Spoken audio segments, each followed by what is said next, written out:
January 18th, 1991, 2:30 in the morning, Dhahran, Saudi Arabia. A city of 150,000 people sleeping uneasily, knowing that Iraqi forces have threatened missile attacks against coalition targets. Lieutenant Colonel Robert Russell stands in the operations center of his Patriot missile battery, positioned several kilometers outside the city specifically to provide missile defense coverage. His radar operators monitor the AN-MPQ-53 phased array radar display, a sophisticated system that tracks the airspace for hundreds of miles in all directions. At 0231 hours, the radar detects a contact, a single target moving fast at high altitude, following a ballistic trajectory that computer analysis immediately identifies as an incoming missile. Range, 90 miles. Altitude, 40,000 feet and descending. Trajectory, directly toward Dhahran. The computer calculates impact point within 3 seconds. The missile will hit somewhere in the urban area where thousands of coalition military personnel and Saudi civilians are located. Russell has perhaps 90 seconds to make engagement decisions before the incoming missile descends below altitudes where Patriot intercept remains feasible. Russell orders engagement. His fire control operators designate the contact as a hostile ballistic missile and authorize weapons release. Within 5 seconds of detection, 2 MIM-104 Patriot missiles launch from their mobile launchers with brilliant exhaust flames visible across the desert darkness. The missiles accelerate rapidly, reaching Mach 5, 3,800 miles per hour, as they climb toward intercept coordinates the radar has calculated. Radar guidance continues tracking both the incoming Iraqi missile and the outbound Patriots, updating intercept geometry continuously as both targets move through the atmosphere at supersonic speeds. The engagement occurs at an altitude exceeding 50 miles, well above the atmosphere where most aircraft operate. The Patriot proximity fuses detect the Iraqi missile and detonate, creating expanding clouds of high-velocity fragments that strike the Scud warhead. The warhead breaks apart from the impact, and debris begins falling toward the desert rather than continuing on the ballistic trajectory that would have carried it into Dhahran. Russell's radar operators confirm the intercept. The incoming ballistic missile track has disappeared, replaced by multiple smaller debris contacts that pose minimal threat. The city is protected. This engagement represents the first successful interception of a ballistic missile by another missile in combat history, proving that concepts developed throughout the 1970s and 1980s work under real-world conditions against actual threats. To understand Iraqi confidence in Scud missile effectiveness, you need to understand what they had acquired and what Soviet doctrine taught them about these weapons. The Soviet R-11 Scud-B missile that Iraq possessed was 1960s-era technology, a relatively simple liquid-fueled ballistic missile with 300-kilometer range and 1,000-kilogram warhead capacity. The Soviets had developed Scud as a tactical battlefield weapon, designed to engage large targets like airfields, ports, or troop concentrations with conventional or nuclear warheads. The missiles were not precision weapons. Accuracy was measured in hundreds of meters at best, but they didn't need precision when engaging area targets with large warheads.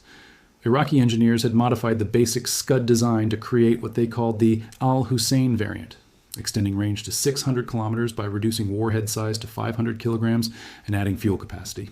The modifications degraded accuracy even further, but Iraq was not concerned about precision. They planned to use these missiles as terror weapons against civilian populations rather than military targets. Iraqi strategy for Scud employment during Desert Storm focused on provoking Israeli military response.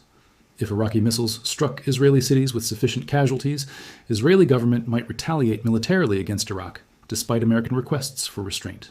Israeli military action would likely fracture the Arab coalition supporting Desert Storm, as Arab nations couldn't be seen supporting military operations alongside Israel against another Arab nation.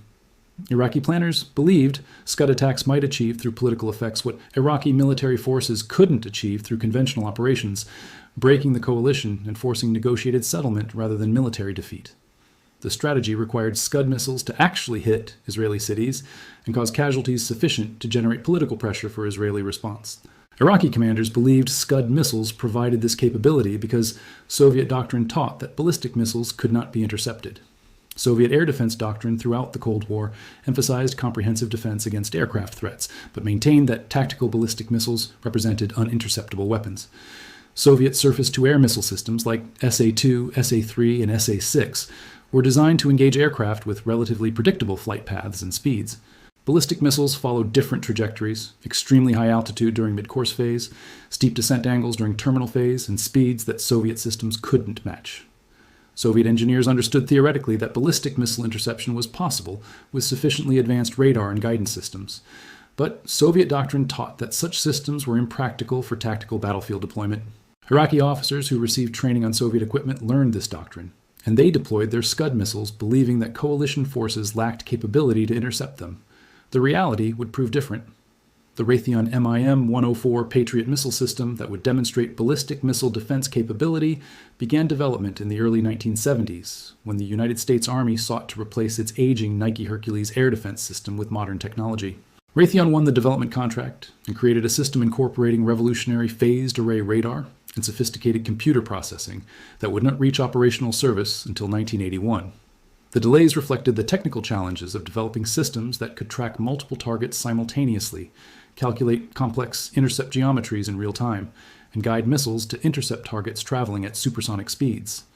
The AN/MPQ-53 phased array radar that formed Patriot as sensor foundation represented a fundamental advance over previous generation radar systems.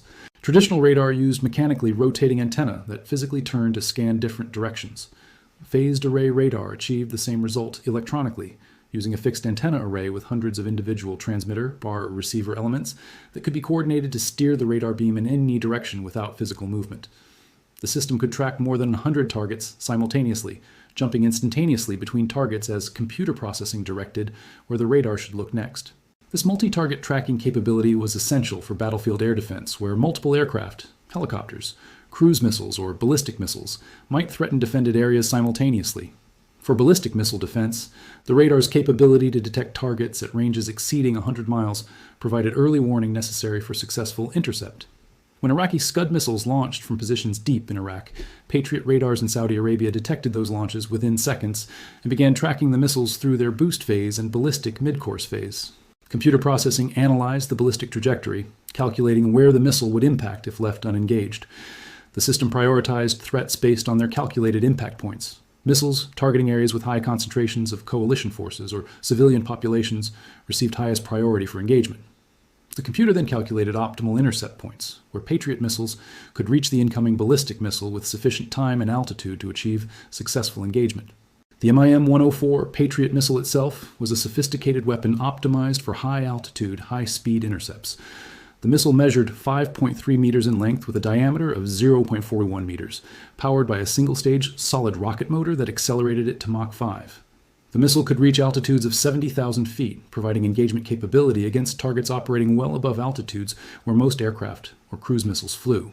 The guidance system received continuous updates from the ground-based radar through a data link, allowing the radar to steer the missile toward the predicted intercept point, even as targets maneuvered or changed trajectory. The 70-kilogram warhead used a proximity fuse that detonated when sensors detected the target within lethal range, creating a cloud of high-velocity fragments designed to damage or destroy the target through kinetic impact rather than blast effects. The engagement sequence from detection through intercept happened with remarkable speed. Radar detection of an incoming Scud missile triggered immediate computer analysis of the trajectory. Within 3 seconds, the system calculated impact point and determined whether engagement was warranted. The fire control computer identified which Patriot battery was optimally positioned for intercept, selected specific launchers within that battery, and designated missiles for launch. Standard procedure called for launching 2 Patriots per incoming ballistic missile to maximize intercept probability. From initial detection to missile launch typically required less than 10 seconds.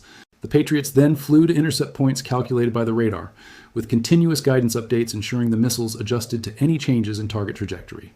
Total flight time from launch to intercept varied, depending on target range and altitude, but engagements typically occurred between 30 seconds and 90 seconds after Patriot launch. A typical Patriot battery consisted of 4 to 8 mobile launchers, each carrying 4 missiles, giving a complete battery between 16 and 32 ready missiles. Multiple batteries could be networked together, with radar data shared between systems to provide overlapping coverage and allow coordinated engagement of threats.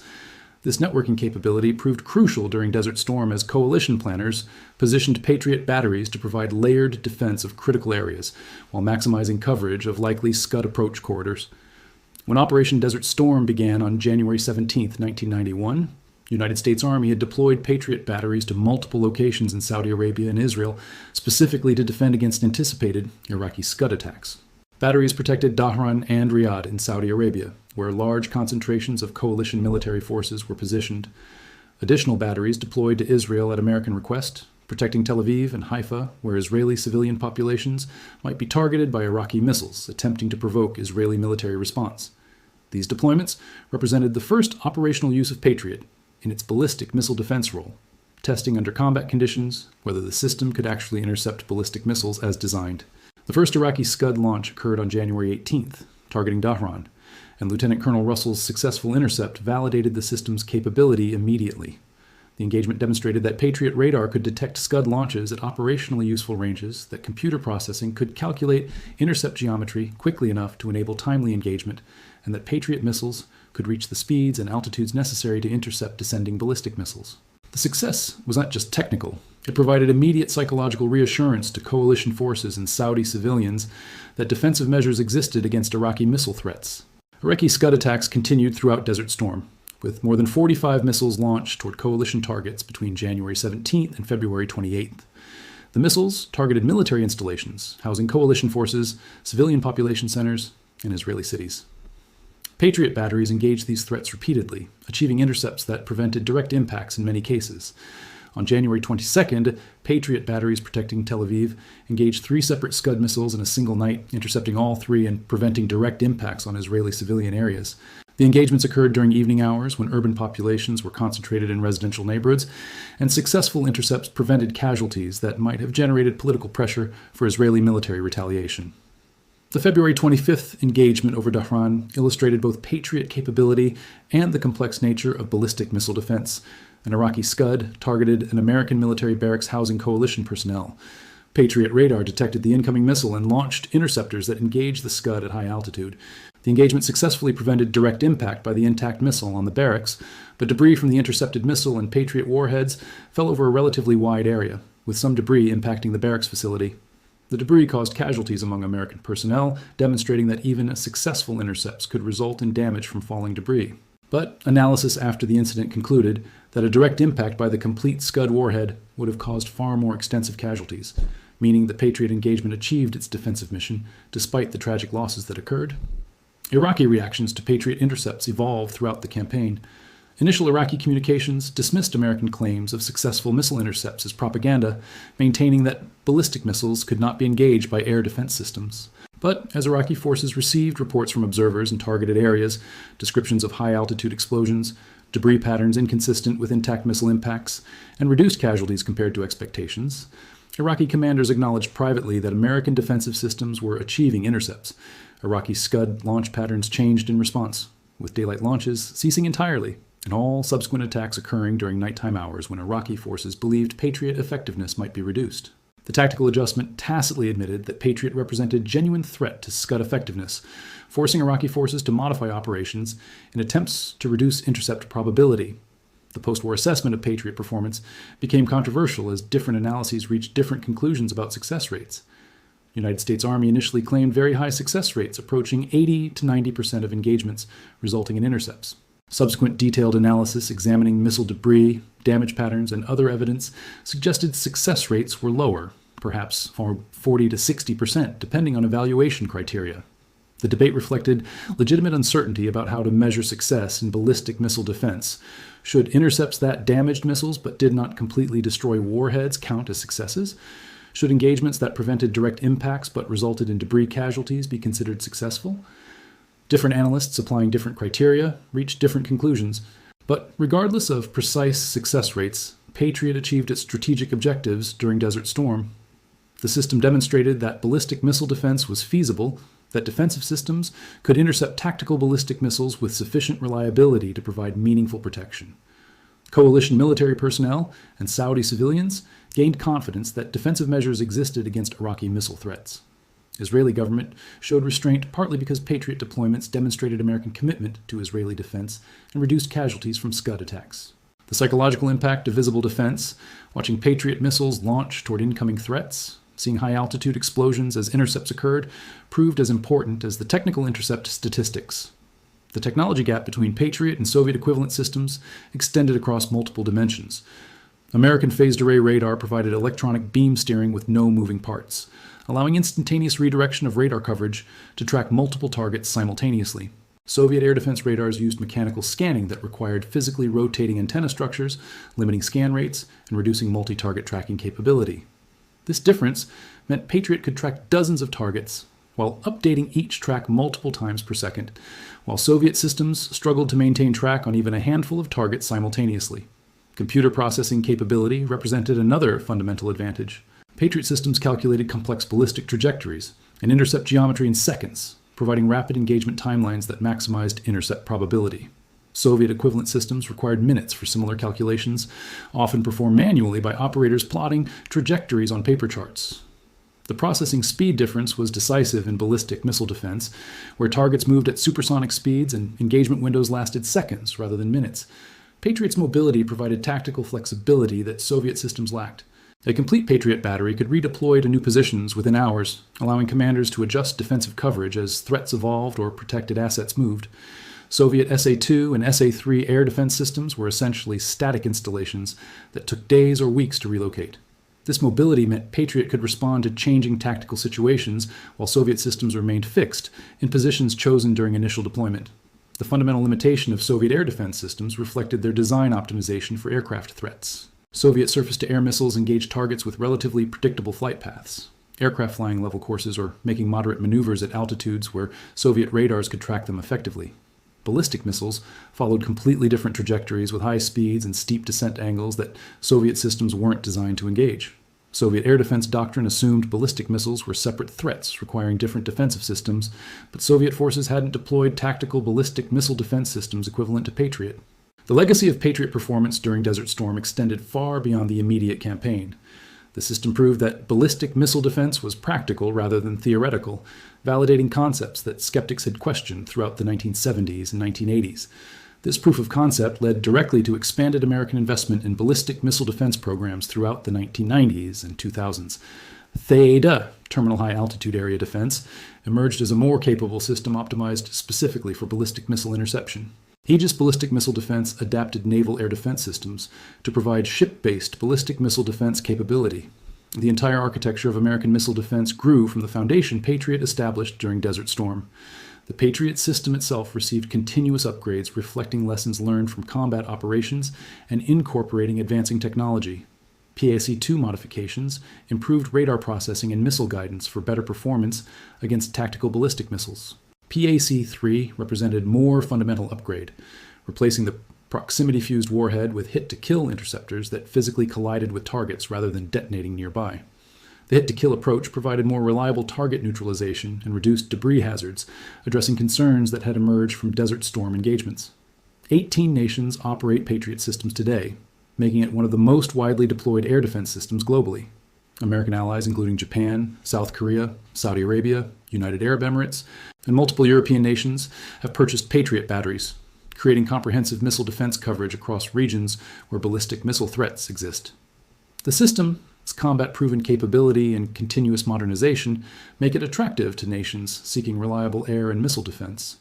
Russian attempts to develop equivalent capability produce the S-300 and S-400 surface-to-air missile systems that incorporate some ballistic missile defense capability. But Russian systems remain primarily optimized for aircraft threats, with limited capability against modern ballistic missiles. The phased array radar and computer processing advantages that gave Patriot its effectiveness against Scuds in 1991 persist in modern American systems, while Russian equivalents continue operating with technology that lags American capabilities by significant margins. The closing assessment of Patriot impact during Desert Storm requires balancing technical performance against strategic effects. The system didn't achieve perfect intercept rates, and some Iraqi missiles reached their targets despite Patriot engagements. But Patriot transformed ballistic missile attacks from inevitable impacts, requiring passive damage acceptance, to threats that could be actively defended against. Iraqi forces launched Scud missiles intending to terrorize coalition forces and civilian populations, hoping that fear of undefendable attacks would achieve political effects. Patriot turned those terror weapons into targets that could be engaged, intercepted, and neutralized. The high-altitude explosions visible across defended cities became symbols of defensive capability rather than helpless vulnerability. Coalition forces and civilian populations gained confidence from watching defensive systems work, seeing missiles launch toward threats, observing intercepts that prevented impacts. The psychological transformation was as important as the technical intercepts. Ballistic missiles had represented ultimate terror weapons since their development during World War II, unstoppable projectiles that descended from the sky without warning and without defense. Patriot demonstrated that ballistic missiles were just another threat that technology could address, that defensive measures existed, and that protection was possible. This transformation fundamentally changed how nations approached ballistic missile threats, shifting from passive acceptance to active defense as a viable strategy. When Lieutenant Colonel Russell's Patriot battery engaged that first Scud over Dhahran on January 18, 1991, Iraqi commanders monitoring the attack expected to receive reports of missile impacts, damage assessments, and casualty counts. Instead, they received reports of high-altitude explosions and debris falling harmlessly into the desert. Iraqi forces had launched Scud missiles believing Soviet doctrine that taught these weapons couldn't be intercepted. American defensive technology proved Soviet assumptions wrong, demonstrating that properly designed systems with adequate radar performance and computer processing could engage and intercept ballistic missiles. The intercepts weren't just technical achievements, they represented strategic victory in the competition between offensive missiles and defensive systems, proving that defense could succeed when properly developed and deployed. Iraq launched Scuds to terrorize cities. Patriots turned terror into fireworks.